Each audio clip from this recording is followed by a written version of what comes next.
This is the computer from a 1980s gas pump, and now you know as much about it as I do. Let's figure this thing out together.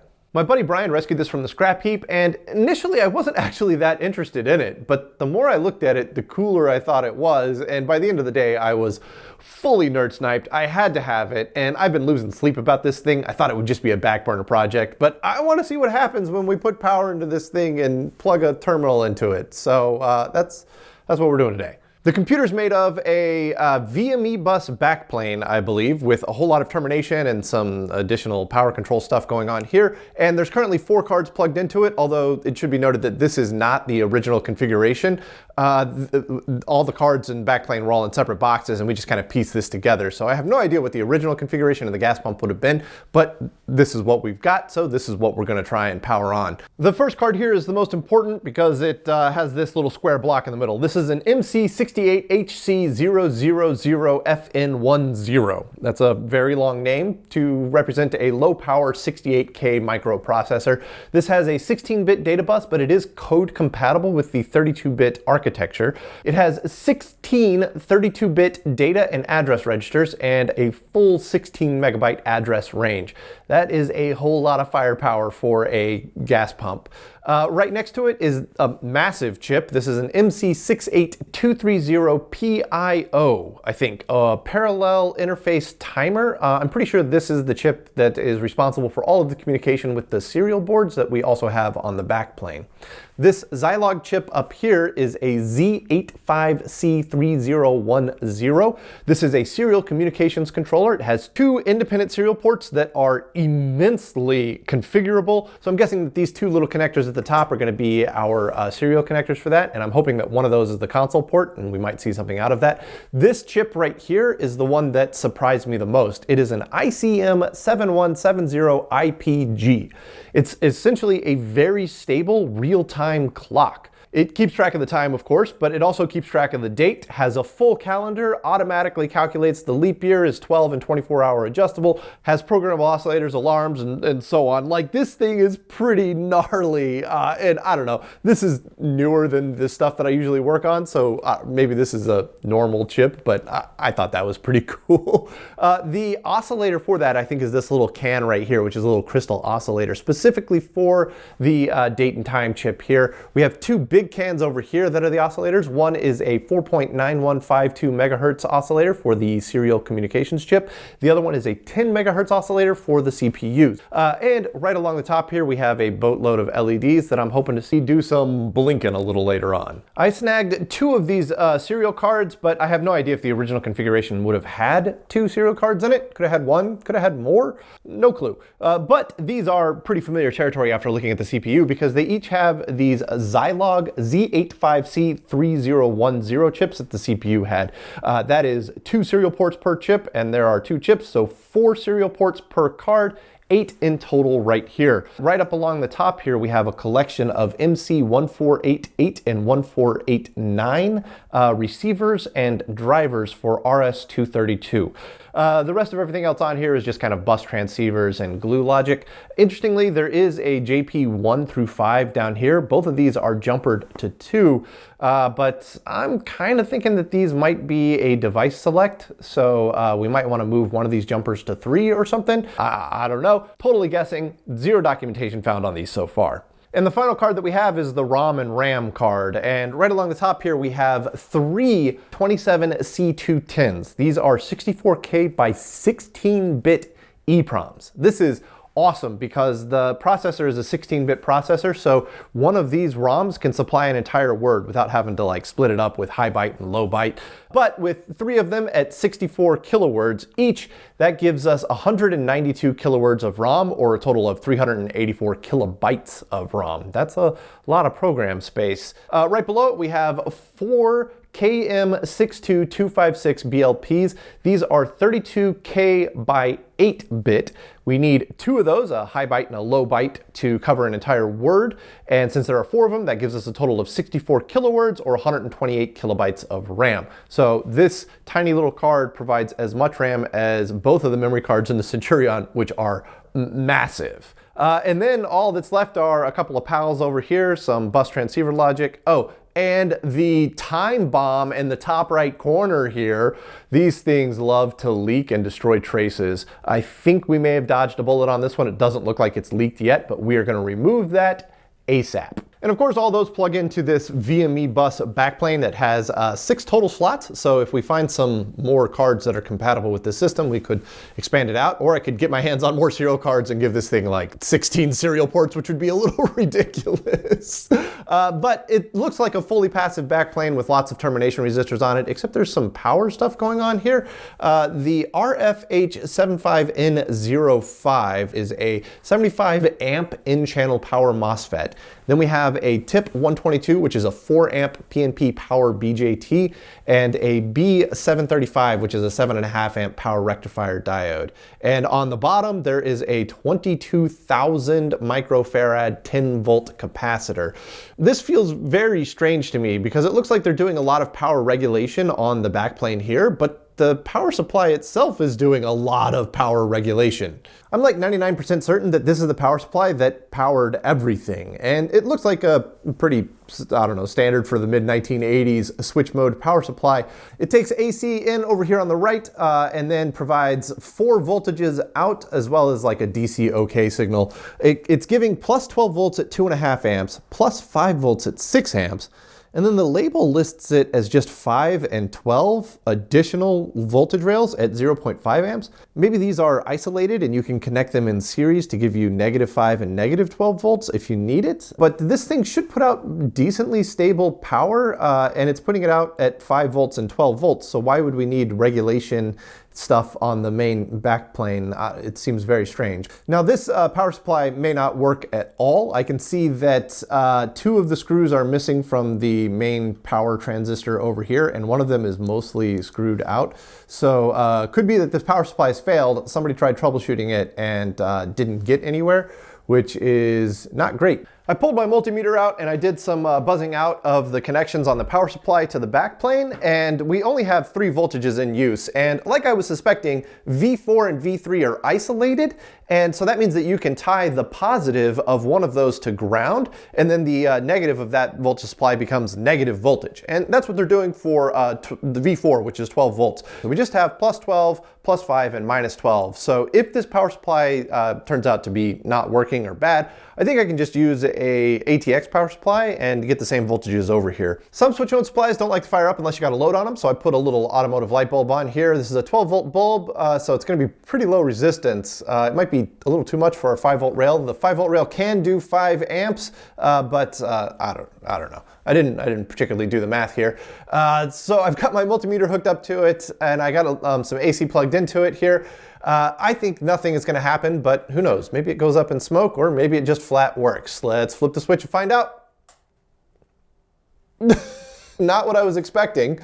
4.7 volts is a little low, but the light did turn on. All right, now that I know that there's some semblance of life in this thing, let's be a little more methodical about this. I've got a 5 ohm resistor on here for our load. That should be 1 amp of load on the 5 volt rail. So let's power it up and check, see what the 5 volt rail is sitting at. 4.96, that looks pretty good. Let's check the plus 12 volt rail.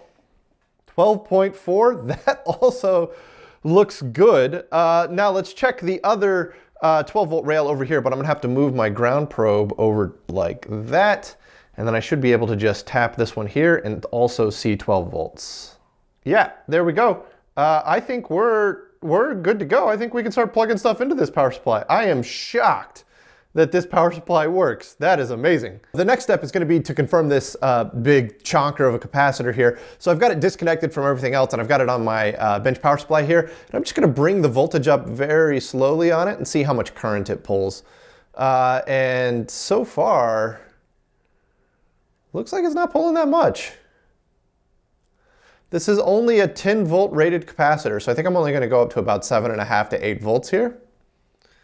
And yeah, look at that. Capacitor's also totally fine. Doesn't particularly need to be reformed, or this is reforming it right now. Now, before we just YOLO some power into this thing and see what happens, there's two things that we need to take care of, and they're both on this board. We need to get rid of the battery because that's a problem, but I want to do it cleanly, so I'm going to try and desolder the connector. We'll see how well that goes. And we need to dump all three of these ROMs right here. Fortunately, I've got a ROM dumper that should be able to do that, so we're going to start with those. To dump the ROM, we're just going to use my little T48 here. Thank you, MX Shift, for saving my life after I stupidly blew up my last one. And in Linux, we're just going to use a little utility called MiniPro here. I'm already in the folder, so we're just going to do, well, these are 27 C210s. I need to make sure exactly which one that is. So I'm going to do a MiniPro-L-search, and then we're going to do a 27 C210 and see what it feeds back to me. And I think the best one of these are 27 C210As. So I think we're just going to use this TMS one at the bottom here. So we want to do a MiniPro-P, and then we want to do a TMS 27 C210A at dip 40. And then -R, and then we want to name this gas_u3.bin. We'll just go ahead and hit return on that, and there we go. That one was dumped. Now we could take a look at it, but the 68K does byte swapping, so the bytes are in the wrong order. And so we won't be able to like see any strings or anything like that. So we need to actually swap those bytes back around. Makes the ROM file completely useless, but it will allow us to see if there's any strings in there. So we're gonna do a /byte_swap, and then we want the file to be gas_u3.bin. And then we'll just go ahead and hit enter on that. And it says wrote to gas_u3.bin.rev. So we'll alt-tab over to here and check out gas_u3.bin.rev. And there's our byte swapped ROM file. And if we scroll through here, we might be able to find some strings. Oh, yeah, check that out. That's a lot of strings. Address, after, alarms, alert, all, allowed, alpha, already. Looks like this is a library of different strings that the code in here can pick and choose from whenever it needs to. Let's go ahead and dump U4 as well. So I'll pop that out. We'll grab U4 here, slot it in. We'll Alt-Tab back over to this. We'll hit up arrow twice. We'll just change this from U3 to U4. Go ahead and hit enter on that. And then we'll hit up arrow twice again, change this from U3 to U4, hit enter on that. And now we should have a file in here. Yep, gas U4 bin rev. Let's see if there are any strings in here. This is a very different looking ROM file. So let's scroll through it, see what we find here. Oh yeah, check that out. pSOS-68000 version 4.12, copyright 1984, 85, 86. So it looks like this gas pump computer is from about 1986, but that pSOS-68000 is really interesting.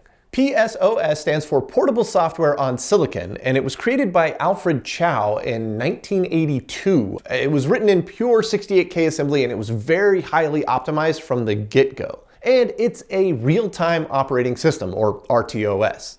What's an RTOS? Well, it's an operating system that is designed to deal with very defined time constraints, which makes perfect sense for a gas pump because there's a lot of stuff going on that has to happen at extremely precise intervals, or something like money could count wrong, and that's now a big problem. Because it was a highly optimized 68K RTOS, it became the OS of choice for embedded systems. What's an embedded system? Well, this is a computer that has a dedicated function within a much larger whole. These four boards here may not seem like much, but we have a real deal full-fledged operating system hiding out on the three ROMs on it. Now, whether we're going to get anything out of the serial ports or not, I don't know, because maybe there was never intended to have a console terminal hooked up to this thing, at which point, well, all we're going to see is a little bit of flashing lights. But there's only one way to find out, and that's to start plugging stuff in and turn it on. All I've got in is the CPU card, the RAM card, and one of the serial cards. I also don't have a data terminal or anything plugged into this because I don't know what the pinout of these are, and I don't particularly know how to figure that out, but let's see if we get some blinking lights at the very least. So here we go, power coming up for the first time in who knows how many years. Well, we got some lights. I was really hoping to see these, but instead we just got two over here. We got two down here. One of them is very dim, but I don't know. Oh, hey, whoa! Oh, we got a blinking light over here. Well, we got action. Oh, I saw this one flash. So maybe that's oh, there it goes again.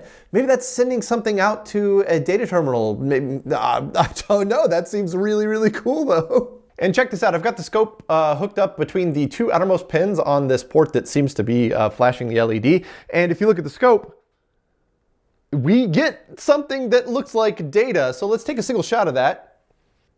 Oh, yeah. Oh, that's really cool. Not what I was expecting to see at all, but that definitely looks like data going in and out. It starts at negative 12 volts, but it only goes up to about negative 7 volts, which is not right. I would have expected this to go well above zero. And this is certainly not gonna work for RS-232, but it's also not TTL. This is totally, I didn't recognize it at all. So I took a picture of the scope and I went over and posted it on the Discord, and all credit to Tim, who recognized it pretty much right out of the gate as RS-485, which is a serial communication standard that I have never encountered before. Everything in this room is either RS-232 or 20 milliamp current loop. So RS-485 is getting pretty new. It's a 2-wire twisted pair serial communication standard. That's it, just 2 wires, which makes sense because the 2 middle pins on the 4-pin connector here don't appear to be connected to anything. So I need to get these 2 wires to something that will understand them. Now I don't have any RS-485 compatible terminals in here, but I do happen to have a RS-485 to USB adapter. Don't ask me why I have this, I just have it. It's a little story of a lot of things in this room. I've got a little cable made up here. It's just some like Ethernet wire, and that doesn't crimp very well. So this may be a terrible connection in here. I don't know, we're gonna find out. But I've got my laptop set up. We got the thing plugged in. So let's hop into Minicom. We'll do a Minicom-S here. And then we wanna go down here to serial port setup. And I think we're gonna want to adjust the speed in here. I was looking at the scope shot of it, and the shortest pulse comes out to about 200 microseconds, which equates out to about 4,800 baud. So I'll go ahead and hit E here. And then I think we need to hit B to go to the previous. There we go, 4,800. I'm guessing it's 8-in-1. I don't know, we'll give it a shot here. So we'll exit out of this, and then we'll just go down to exit, and we should be sitting here waiting for it to go. Now I might have RX and TX backwards, or I don't even know if that's a thing on RS-485, but I don't know, let's find out. Turn this power switch on. It takes this thing a little while to get to the point where it's puking stuff out, but we've got the flashing light over here. Let's see if this LED blinks. Yeah, oh, it's garbage, it's junk, but we got a colon at the end. Oh, that's cool. It's trying to talk to me. All right, let me play around with some settings here. Maybe we can figure something out. And unfortunately, I tried just about every combination of settings I could think of, just about every baud rate I could think of, and we never got anything meaningful out of it. I even sat down and figured out the pinout of this serial card here, which does have RS-232 drivers on it. And even speaking through RS-232, I never really got anything, which honestly makes sense. This thing never wanted to talk to me in the first place. It was never designed to talk to a human.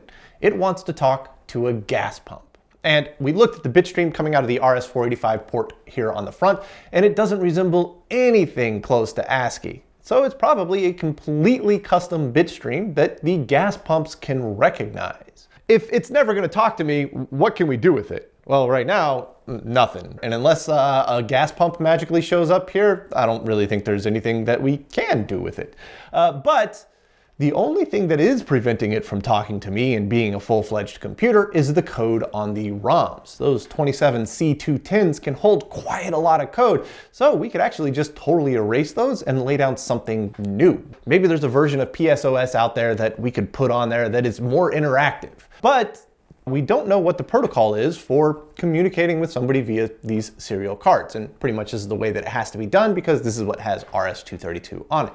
So if we could maybe dig through the code that's the original code and figure out what the serial protocol is, we could update other 68K programs and burn them to the ROMs, and then have a full-fledged retro computer right here coming out of a gas pump.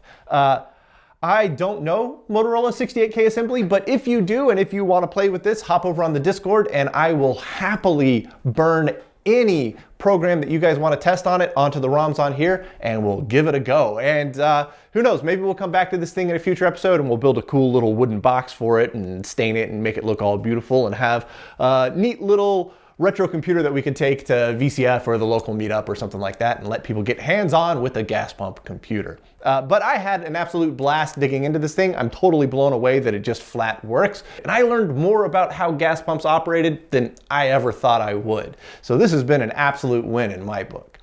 So I want to thank you all so much for hanging out with me today as we ventured through this weird journey of gas pumps, and I hope to see you in the next one.